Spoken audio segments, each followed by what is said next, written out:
Assalamualaikum warahmatullahi wabarakatuh.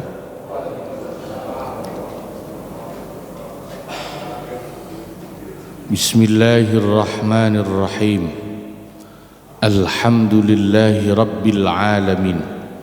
Wassalatu wassalamu ala asyrafil anbiya'i wal mursalin, Sayyidina Muhammadin wa ala alihi wa sahbihi ajma'in, amma ba'd.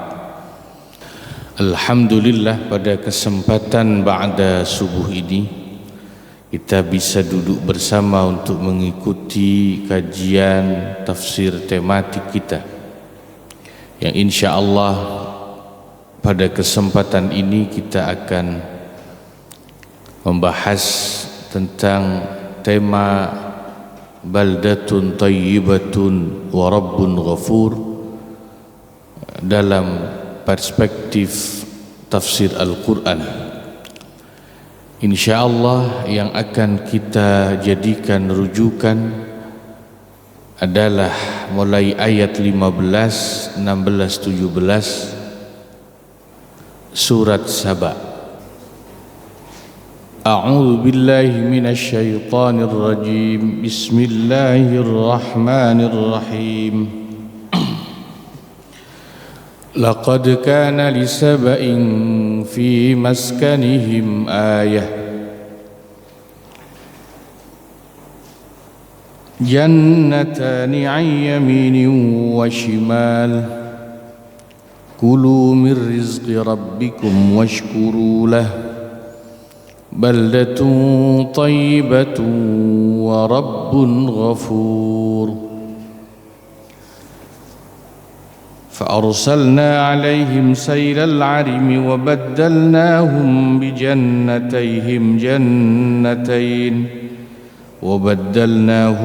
بجنتيهم جنتين ذواتي أكل خمط وأثل وشيء من سدر قليل ذلك جزيناهم بما كفروا وهل نجازي إلا الكفور. Laqad kana, sungguh telah ada, li Saba'in, bagi penduduk negeri Saba. Negeri Saba itu aslinya nama satu qabilah, ya, yang diambil dari nama kakek mereka, leluhur mereka yang bernama Saba, yang sebetulnya mereka keturunan orang Arab yang hijrah ke negeri Yaman lalu mendiami daerah yang namanya Saba, atau kemudian dikenal dengan negeri Saba. Fi masakinihim, di tempat-tempat tinggal penduduk negeri Saba itu, ayatun, ada tanda kekuasaan Allah. Apa itu? Jannatani, di rumah-rumah penduduk negeri Saba itu ada dua kebun, dua ladang. Ayyaminin wa shimal, di kanan kirinya. Coba kita bayangin, tiap rumahnya itu kanan kirinya kebun, ladang yang subur, yang menghasilkan berbagai macam buah-buahan dan tanaman. Kulu, maka dikatakanlah kepada penduduk negeri Saba, makanlah kalian, min rizqi rabbikum, dari rizki Tuhan kalian, washkurulah, yang penting jangan lupa bersyukur kepadanya. Baldatun, negeri Saba itu adalah gambaran negeri tayyibatun, yang indah, makmur, subur makmur. Kata orang Jawa, gemah ripah loh jinawi. Di tafsir Jalalain itu diilustrasikan makna baldatun thayyibatun itu seperti apa. Nah, ini saya baca tafsirnya di Al-Jalalain. Laisa biha sibahun wala ba'udah wala dzubabah wala burghuz wala aqrab wala hayyah. Tidak ada tanah yang tandus, semuanya subur. Bahkan tidak ada nyamuk, lalat, serangga, nyamuk, lalat, kalajengking dan ular yang berbisa itu. Bahkan seandainya ada orang turis al-gharib, turis wisatawan dari luar datang ke negeri Sabah, dia ada kutu di baju atau badannya, kutu yang dia bawa dari luar ke negeri Sabah itu masuk negeri Sabah mati, kutunya mati. Litayyibi hawaiha, karena begitu bagusnya kualitas udara, oksigen di negeri Sabah itu. Ya,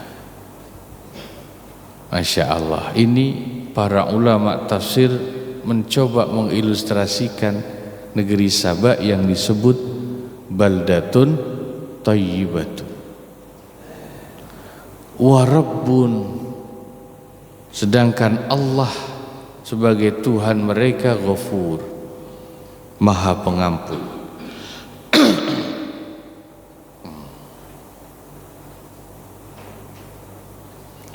Sudah negerinya indah makmur, Allah ridho dan ampuni. Itu negeri Sabah. Negeri Sabah ini disebut juga di surat An-Naml ayat 22, ya. An-Naml itu artinya semut, ya. Kalau Sabah, nama surat ini ya negeri Sabah. Jadi ayat tentang negeri Sabah, suratnya juga negeri Sabah. Nah, kata As-Sabah, negeri Sabah juga disebut di surat An-Naml ayat 22. Ya, kita sudah mungkin dapat gambaran kenapa disebut surat An-Naml, karena di surat itu lebih banyak bercerita Nabi Sulaiman. Ketika ada interaksi dialog dengan bangsa semut. Nah, singkat cerita, di surat An-Naml dikisahkan saat Nabi Sulaiman inspeksi semua pasukannya, bawahannya, ya anggap aja 17 Agustus lah kira-kira gitu, upacara gitu, baik bangsa manusia, jin dan binatang. Beliau tidak melihat di barisan yang hadir upacara itu namanya burung hudhud. Nabi Sulaiman sudah keluarkan ancaman nih, hudhud kalau benar-benar absen tanpa alasan yang bisa dipertanggungjawabkan, aku akan potong dia atau aku akan hukum. Untungnya tidak lama hudhud datang. Famakatha ghaira ba'idin faqala ahadtu bima lam tuhit bihi wa ji'tuka min saba'in binaba'i yaqin, kata hudhud. Ya.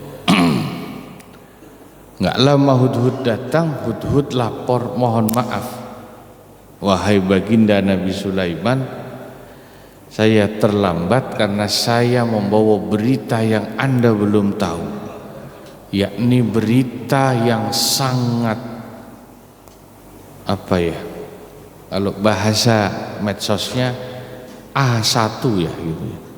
Apa itu A1 itu? Hah? Apa itu? Positif. Sudah pasti confirmed gitu ya. Sudah pasti bisa dikonfirmasi kebenarannya. Yakni berita bisa bain. Binabai yakin, dari negeri Saba dengan berita yakin yang pasti kebenarannya. Ya. Nah itu juga disebut di surat An-Naml itu. Nah lanjutannya kan Hudhud cerita negeri Saba itu negeri yang saya lihat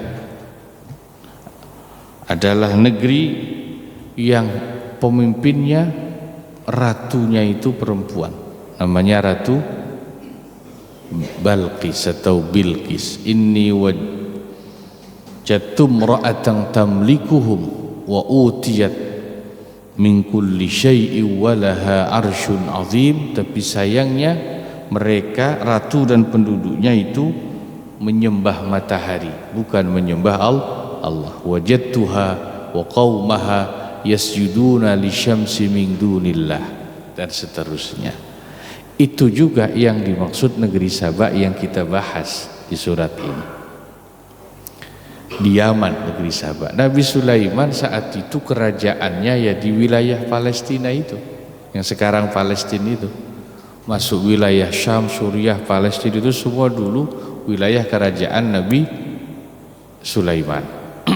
Jadi ya agak jauh dari negeri Saba yang sekarang masuk teritori Yaman.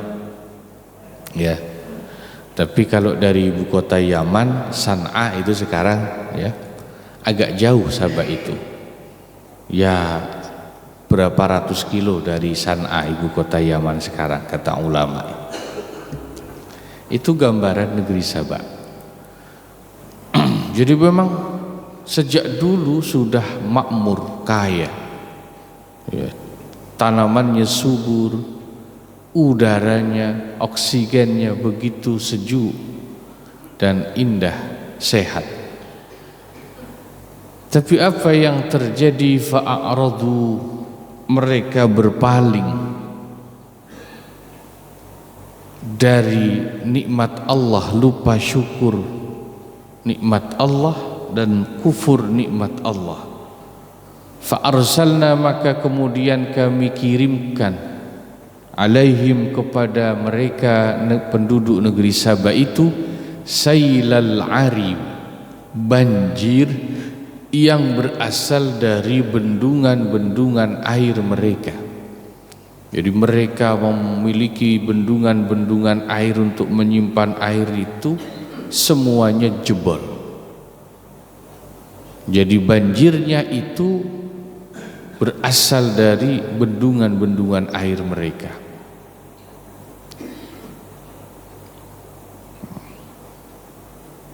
Sehingga menenggelamkan ladang dan kebun mereka dan harta benda mereka. Wabaddalna, dan kami kemudian menggantikan, wabaddalnahum, dan kami gantikan untuk mereka, jannataihim, dua kebun mereka yang di kanan kiri rumahnya itu, jannataini, dengan dua kebun, zawatai ukulin khamtin, yang hanya menghasilkan buah-buahan yang pahit rasanya. Yang dulunya tiap rumah kanan kiri kebun buahnya manis-manis, sesudah dihantam banjir besar itu kebunnya hanya berbuah buah-buahan yang pahit. Wa aslin, dan hanya tumbuh pohon asal. Pohon asal itu kalau kata ulama semacam pohon cemara ya, hanya semacam pohon cemara. Wa syai'in, dan sedikit, dan ya sebagian, min sidrin qalil, dari pohon bidara yang jumlahnya sedikit. Maknanya apa? Kebun ladang mereka sudah tidak subur lagi sesudah dihukum Allah dengan banjir itu. Sawahnya ada, ladangnya ada, tapi kalau kata ahli pertanian sekarang, sudah tidak produktif lagi, rusak lingkungan dan ekosistemnya. Ya, zalika yang demikian itu jazainahum bima kafaru, adalah pembalasan kami kepada mereka sebab kekufuran mereka. Wahal nujazi, dan tidaklah kami memberikan balasan azab illal kafur, kecuali atas perbuatan kufur.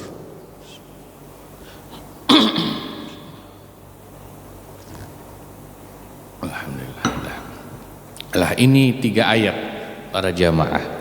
Saya yakin frasa kalimat baldatun thayyibatun wa rabbun ghafur itu sudah sering kita dengar, betul ya? Kita pasti sering mendengar, bahkan yang berdoa, membayangkan kepada Allah, berdoa mudah-mudahan Indonesia negeri kita ini dijadikan baldatun thayyibatun wa rabbun ghafur. Itu negeri Saba kalau dalam Al-Quran. Nah, peristiwa dihancurkan atau diazabnya negeri Saba ini kemungkinan besar terjadi sesudah generasi Ratu Balqis dan Nabi Sulaiman. Jadi kalau masih zaman Ratu Balqis dan Nabi Sulaiman, Saba itu masih kaya makmur. Kenapa? Karena kemudian Nabi Sulaiman kirim surat kepada Ratu Balqis untuk mau tunduk dan masuk Islam. Akhirnya masuk Islam, bahkan menjadi istrinya Nabi Sulaiman, ya. Jadi urutannya sesudah Nabi Sulaiman wafat, mungkin beberapa generasi sesudah Ratu Balqis wafat, Saba berubah menjadi negeri orang-orang yang kufur. Barulah di situ negeri Saba berubah dari baldatun thayyibatun wa rabbun ghafur menjadi negeri yang tidak indah lagi, gersang, dan tidak diridhoi lagi oleh Allah.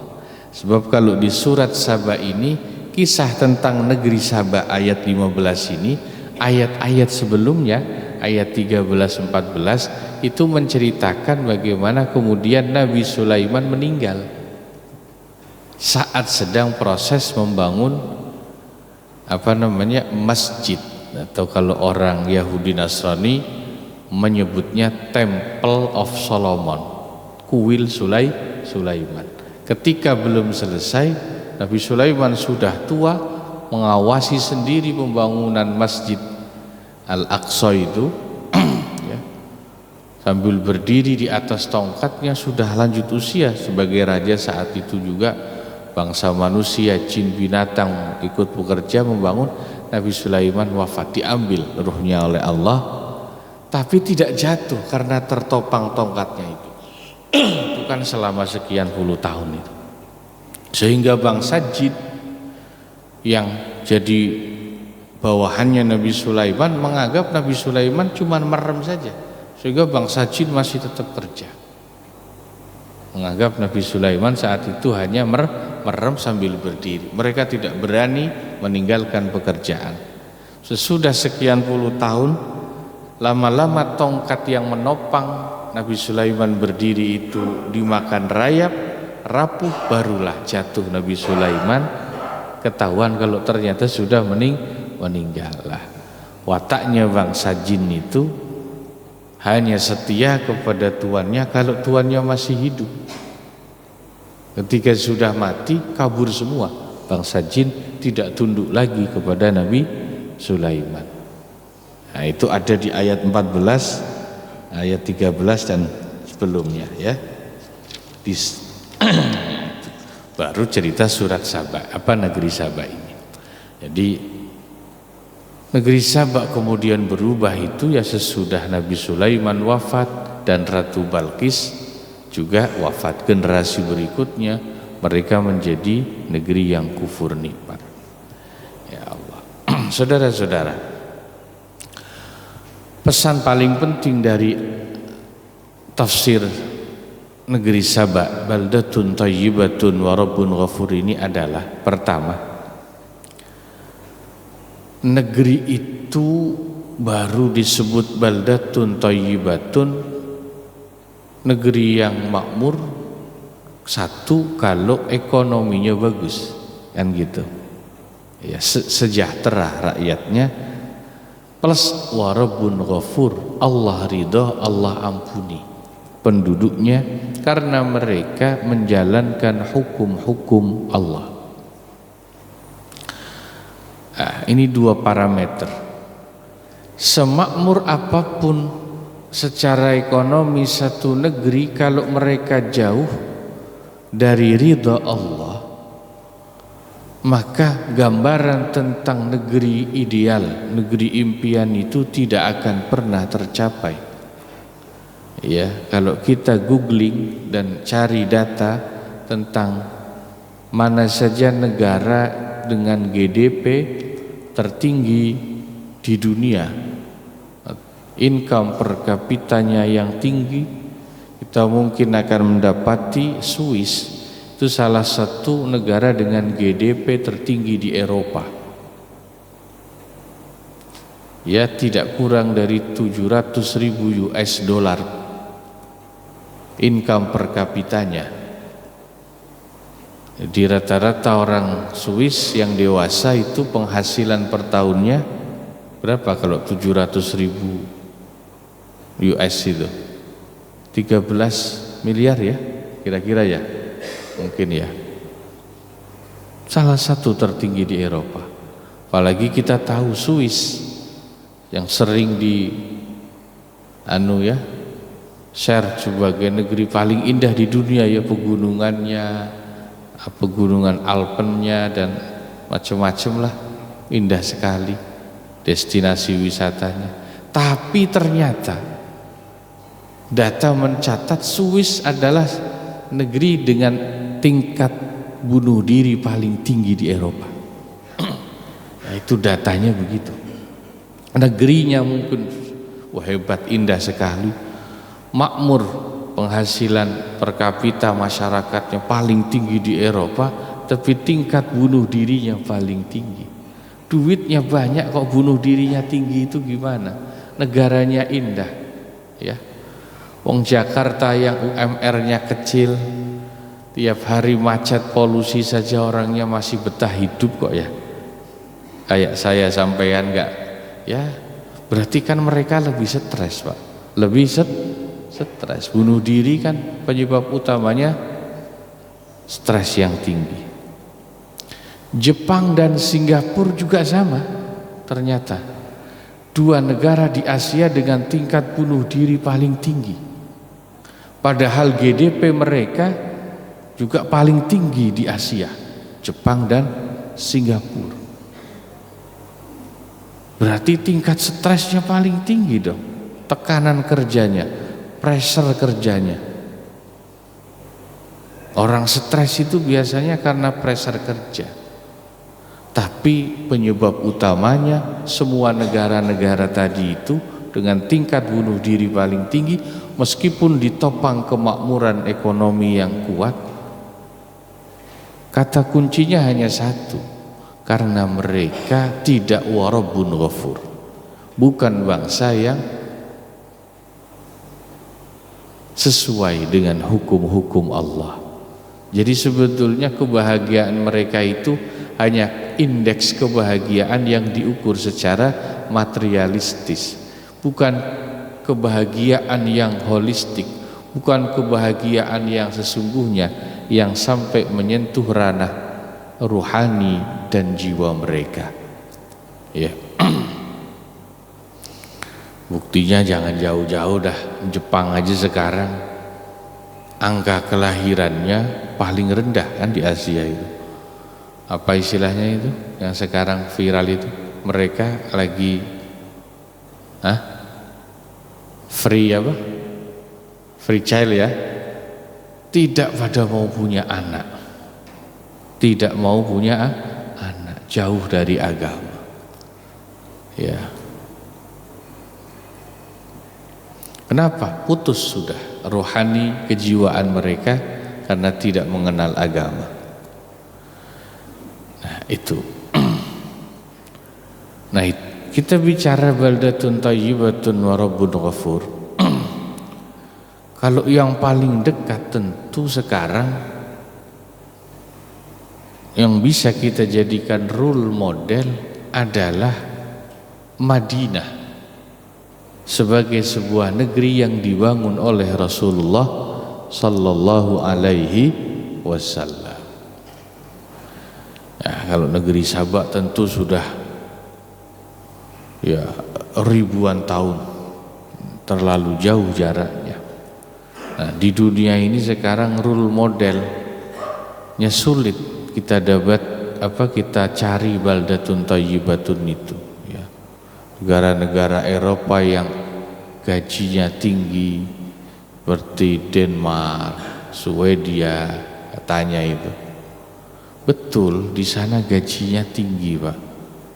Angka kriminalnya juga rendah kata orang-orang katanya. Tapi mereka sebetulnya hidup itu tidak punya norma-norma agama. Kenapa? Minuman keras, narkotika itu di sana dilegalkan. LGBT dilegalkan juga. Jadi katanya negara yang angka kriminalitasnya rendah, penduduknya punya indeks kebahagiaan paling tinggi di dunia, kata mereka, gajinya paling tinggi di dunia, tapi sebetulnya itu semu kebahagiaannya. Kenapa? Itu tadi LGBT bebas, narkoba bebas, legal dalam jumlah tertentu. Nah kalau yang seperti itu kita jadikan acuan baldatun thayyibatun wa rabbun ghafur, hancur sudah negeri kita ya.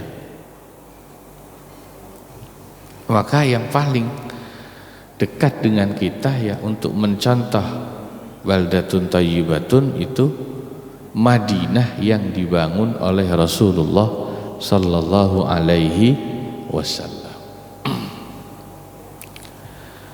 Bagaimana cara membangunnya? Saya mencatat 3 poin utamanya. Nabi bisa menjadikan Madinah itu baldatun thayyibatun wa rabbun ghafur. Pertama, begitu Nabi hijrah ke Madinah, nama aslinya kan Yathrib, kota Madinah itu ya. Madinah itu Nabi yang memberi nama. Aslinya namanya Yathrib. Madinah Nabi memberi namanya dari kata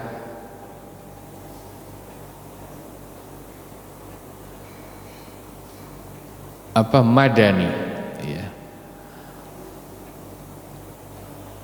Diterjemahkan madani itu sebagai civil society ya, dari bahasa Arab madani, Madinah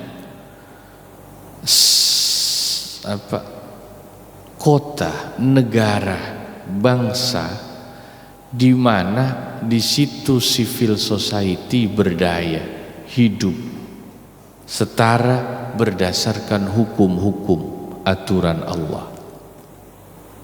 Nah, pernah dengarkan istilah civil society ya? Itu inspirasinya dari kata madani. Nah, yang pertama kali Nabi bangun sebagai fondasinya adalah spiritualitas.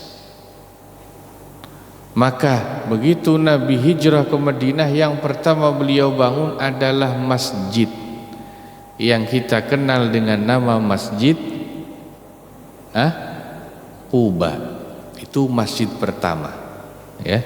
Kalau kita ziarah ke Madinah biasanya mampir kita Masjid Quba. Itu yang pertama beliau bangun. Kenapa? Karena satu negara, bangsa harus punya fondasi spiritualitas. Masjid simbol peradaban agama, peradaban dan spiritualitas, pusat agama, kedekatan manusia dengan Allah. Masjid yang pertama beliau bangun. Yang kedua, selesai membangun Masjid Kuba, Masjid Nabawi belum dibikin. Yang beliau bangun adalah pasar di Madinah. Apa? Pasar. Beliau bangun pasar. Kenapa?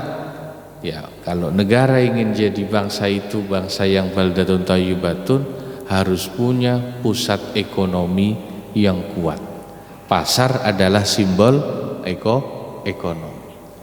Dua ini yang beliau bangun, Masjid Kuba lalu pasar.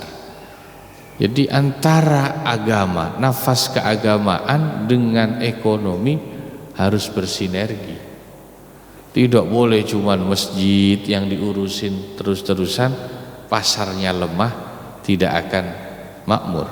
Atau sebaliknya, cuman ngurusin pasar doang, ekonomi doang, masjidnya terbengkalai, ya jadinya seperti negara-negara sekarang modern yang tinggi GDP-nya tapi tinggi angka bunuh dirinya.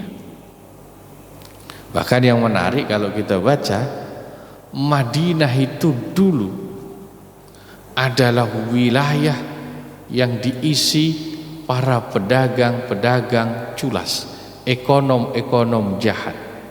Yahudinya banyak, dan orang-orang dulunya Yahudi yang menguasai pasar di Madinah itu. Jahat, culas, curang. Maka turun surat Al-Mutaffifin.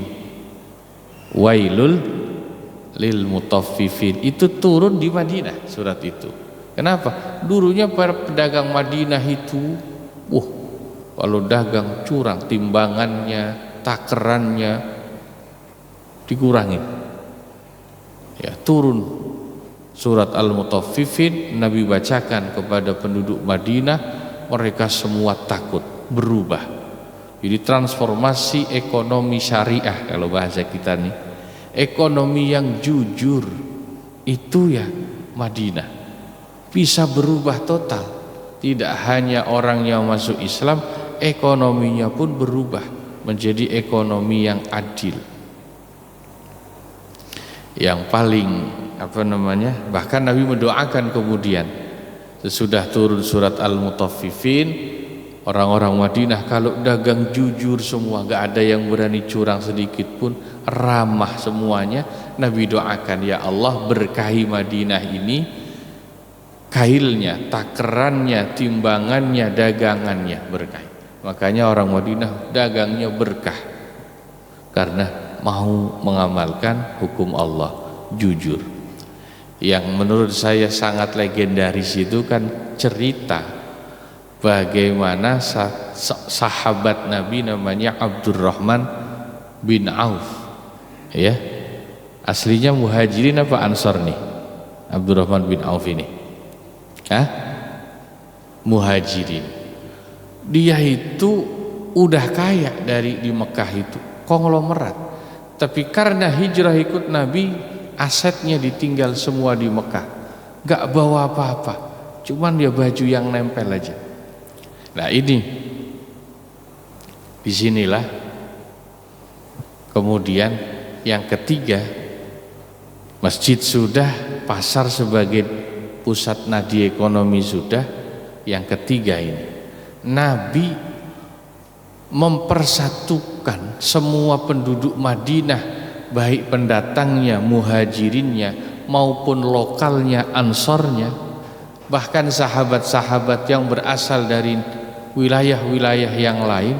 Salman Al-Farisi dari Persia, Hudzaifah ibnul Yaman asalnya dari Yaman, dan dari luar-luar negeri, campur aduk sukunya, rasnya dipersaudarakan oleh Nabi sehingga bersatu. Tidak ada yang merasa oh saya pribumi, Ansor kan pribumi, lalu Muhajirin kan pendatang, kemudian ada gap, tidak akur sebagai nanti benih-benih perpecahan. Tidak ada, karena di awal sudah dipersaudarakan dalam agama menjadi saudara angkat. Si fulan Muhajirin, saudaranya si fulan Ansar, dipersaudarakan angkat gitu. Nah kita coba cerita satu, Abdurrahman bin Auf ini ini memang orang punya bakat entrepreneurship-nya tinggi, bakat jadi konglomeratnya emang bawaan lahir. Ketika hijrah sudah tidak punya apa-apa lagi, ya, orang Ansar yang menjadi sahabat Ansar yang menjadi saudara angkatnya menawarkan kepada Abdurrahman bin Auf, Abdurrahman mau dagang lagi, ini saya kasih modal uang, nggak usah. Tanah, rumah saya kasih, nggak usah, gitu ya. Nah, bahkan sahabat Ansar itu saking baiknya, sahabat Muhajirin yang datang sudah nggak punya harta benda, rumah, istri juga ditinggal, itu istri juga ditawarin. Itu serius, Pak. Sahabat Ansar punya istri misalnya 2-3, ditawarin, ya udah 1 buat kamu kalau mau. Abdurrahman bin Auf cuma minta, kalau ada tanah yang tidak terpakai, saya mau bikin pasar. Berapa uang yang kau butuhkan? Tidak perlu, kata Abdurrahman bin Auf. Cukup beri saya tambang atau tali, ya, secukupnya. Kemudian tanah yang tidak terpakai itu diberikan hak kepada Abdurrahman bin Auf untuk mengelola. Beliau tutup dengan tali di pinggirnya, bikin sekat-sekat sebagai pembatas seperti los kios. Zaman sahabat memang pasar itu ya di tempat terbuka, cukup disekat dengan tali, itu kiosnya. Lalu Abdurrahman bin Auf mengumumkan, wahai penduduk Madinah, saat ini saya umumkan, saya bikin kios pasar nih. Siapa yang mau dagang silahkan, gratis, nggak perlu nyewa, cukup bayar uang kebersihan aja. Pembeli dan penjual nggak perlu bayar pajak. Kenapa? Karena dulu ekonomi dan pasar yang menguasain Yahudi, yang punya pasar itu Yahudi, yang punya mall Yahudi. Kalau kita bilang mall, Yahudi bikin aturan di Madinah, yang dagang tiap transaksi kena pajak, pembeli tiap transaksi kena pajak. Jadi misalnya pajak penjual 5%, pajak pembeli 5%, 10% dari nilai transaksi masuk ke Yahudi, pemilik pasar. Makanya mereka menang-menangan ekonominya Yahudi. Tapi begitu Abdurrahman berani bikin terobosan, nggak ada pajak, free. Siapa saja yang dagang, penjual atau pembeli, bebas pajak di pasar saya. Cukup pedagangnya bayar uang kebersihan harian aja kalau dagang. Para pedagang Madinah mendengar Abdurrahman bin Auf ya mengumumkan itu, langsung dalam waktu singkat pindah semua pak dagangnya. Yang tadinya dagangnya di pasarnya orang Yahudi, pindah ke pasar Abdurrahman bin Auf. Abdurrahman bin Auf betul-betul dari zero, dari nol memulai lagi ekonominya. Padahal tadinya konglomerat besar di Makkah tanpa modal. Hanya modal tanah pinjaman dan tahli itu dari sahabat Ansor, langsung jadi orang kaya lagi. Itu Abdurrahman bin Auf. Di salah satu sahabat yang ahli entrepreneur membangun ekonomi. Nah, jadi nggak lama kemudian akhirnya tutup pasarnya Yahudi 100%, kemudian pasar dan ekonomi di Madinah dikuasai orang Islam. Prinsip sebetulnya ekonomi Islam yang seperti ini adil, ya, menguntungkan semua pihak, baik penjual atau pembeli, rakyat kecil. Itu sebetulnya ekonomi yang paling baik sebetulnya. Jadi ekonomi Islam itu ya seperti itu, ya. Tidak perlu curang. Itu Madinah, baldatun thayyibatun wa rabbun ghafur. Itu role modelnya, masya Allah, Madinah. Negara kita ini kalau kita boleh katakan sebetulnya awalnya dulu ya agak mirip dengan ayat baldatun thayyibatun wa rabbun ghafur dulu, tapi ya kalau sekarang nggak tahu.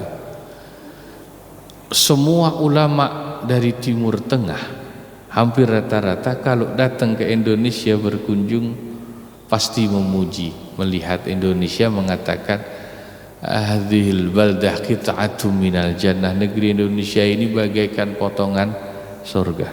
Itu banyak ulama dari Timur Tengah kalau ke Indonesia begitu. Ya, lagunya orang Indonesia sendiri kan ada, siapa dulu itu? Ya. Tongkat jadi Kus Plus ya. Masya Allah. Tapi ya itu tadi, negeri Sabak saja bisa berubah nasibnya 180 derajat. Indonesia juga kalau nggak hati-hati bisa berubah. Ya, kalau kufur nikmat, jauh dari hukum Allah, ya maka mudah-mudahan ini semua tanggung jawab kita, ya termasuk pemerintah, ya rakyatnya juga. Rakyat jangan cuma nyalain pemerintah, sebab kaidah tentang pemerintah menurut ulama sejak zaman sahabat itu begini: rakyat yang baik insya Allah nanti diberikan sama Allah balasan pemerintah yang baik. Rakyat yang jelek sama Allah biasanya dikasih pemerintah yang jelek.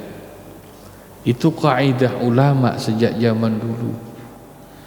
Jadi boleh kita kritik pemerintah, tapi kita harus kritik diri kita sendiri. Jangan-jangan ini balasan Allah, kita sebagai rakyat belum baik juga. Ya, kritik pemerintah tentu boleh. Siapa yang tidak memperbolehkan? Boleh bagian kritik untuk menasehati. Tapi itu tadi kaidahnya. Allah biasanya memberikan kepada rakyat satu bangsa pemimpin sesuai perbuatan rakyatnya. Kalau rakyatnya baik, Allah kasih balasannya pemimpinnya baik. Kalau rakyatnya jelek, Allah kasih balasan pemimpinnya jelek. Nah ini buat kita ini.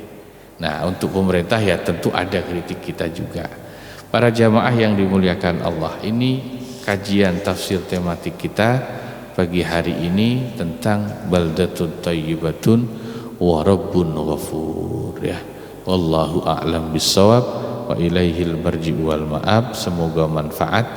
Sebelum kita tutup, mungkin kalau ya ada yang ingin ditanyakan, saya persilahkan. Ya, silakan.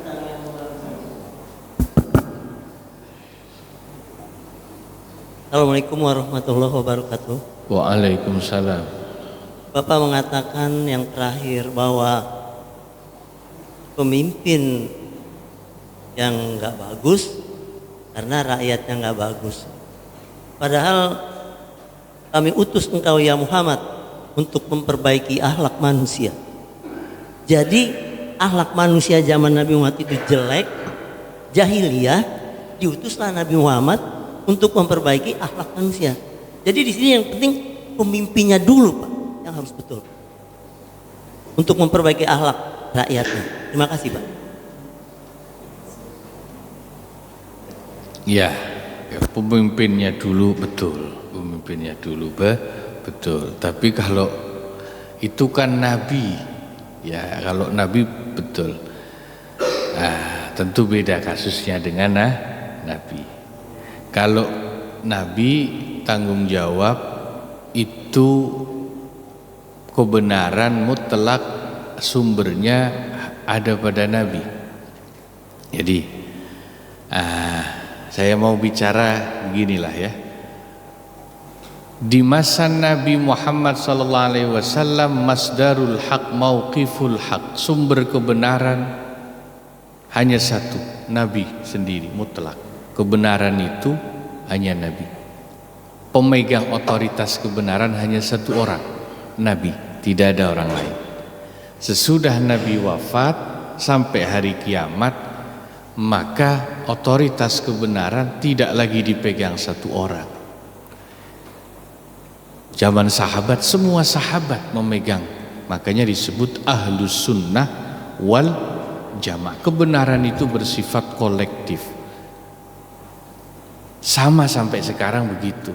Tidak ada pemegang otoritas kebenaran mutlak, tapi kebenaran itu ya berdasarkan orang-orang yang mengikuti Quran dan Sunnah secara berjamaah. Makanya disebut Ahlus Sunnah wal Jamaah. Kebenaran itu kolektif. Nah, prinsip itulah kemudian yang menjadi dasar ulama mengatakan tidak boleh otoritas kebenaran hanya dipegang satu orang pemimpin, sebab tidak lagi ada nabi. Kolektif ya pemimpin ya rakyat itu sama-sama kolektif. Rakyat tugasnya menasehati, mengingatkan pemimpin, pemimpin ya tugasnya memimpin rakyat. Masing-masing ngingetin dirinya sendiri dulu. Kalau cuma ngingetin pemimpinnya lupa ngingetin dirinya ya tadi ya tidak jadi rakyat yang baik, pemimpinnya juga tidak akan baik. Pemimpin juga sama kalau kerjanya nyalain rakyat, tidak jadi ngingetin dirinya sendiri. Dan tentu harus dari pemimpin dulu, betul Pak. Contoh itu memang dari pemimpin dulu. Saya sepakat itu. Ya, terima kasih. Baik, barangkali cukup. Ya. Nah, ini ngaji kita pagi hari ini semoga manfaat. Mari kita tutup dengan doa kafaratul majlis. Subhanakallahumma wa bihamdika asyhadu an la ilaha illa anta astaghfiruka wa atubu ilaik. Walhamdulillahi rabbil alamin. Wa sallallahu ala sayyidina Muhammad wa ala alihi wa sahbihi wa sallam. Walhamdulillahi rabbil alamin. Wassalamu alaikum warahmatullahi wabarakatuh.